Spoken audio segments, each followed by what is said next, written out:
Hello friends, welcome to a new chapter today. Now we are going to learn some properties about beta blockers. Okay, beta blockers can block either beta 1 receptor or beta 2 receptor. Okay, when they block beta 1 receptor, this will cause beta 1 receptor normally causes increased force of contraction, increased heart rate, increased velocity of contraction, and overall it increases heart rate and systolic blood pressure. When we block this beta 1 receptor, this will lead to decreased heart rate, decreased systolic blood pressure, and because of decreased heart rate and decreased systolic blood pressure, myocardial oxygen demand is also decreased. Okay, so because of this is used in classic angina. It is used in classic angina. Okay, but one more problem here is this beta 1 blocker will cause coronary vasoconstriction. Okay, because it causes coronary vasoconstriction, it is contraindicated in variable angina. See, in variable angina, this mainly occurs due to the contraction of coronary blood vessels, leading to decreased blood flow to the area supplied by that particular blood vessel. Okay, these beta blockers will also cause coronary vasoconstriction. So because of increased vasoconstriction, this will worsen the condition in variable or Prinzmetal angina. So these beta blockers are contraindicated in variable or Prinzmetal angina. We also have beta 2 blockers. These beta 2 blockers causes vasoconstriction, of peripheral blood vessels. When they cause, normally beta 2 causes vasodilatation of blood vessels. Then normally beta 2 also causes bronchodilation. It causes vasodilatation and bronchodilation.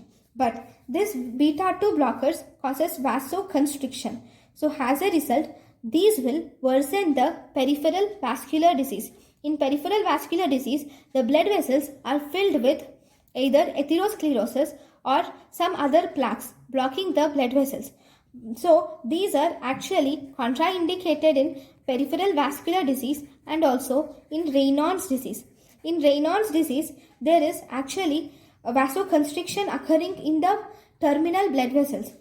Because this beta blockers also causes vasoconstriction, so the vasoconstriction will aggravate in Raynaud's disease, and thus we are not giving this beta 2 blockers in Raynaud's disease. They are contraindicated in peripheral vascular diseases and Raynaud's disease.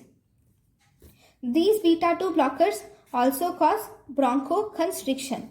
So these are contraindicated in asthma.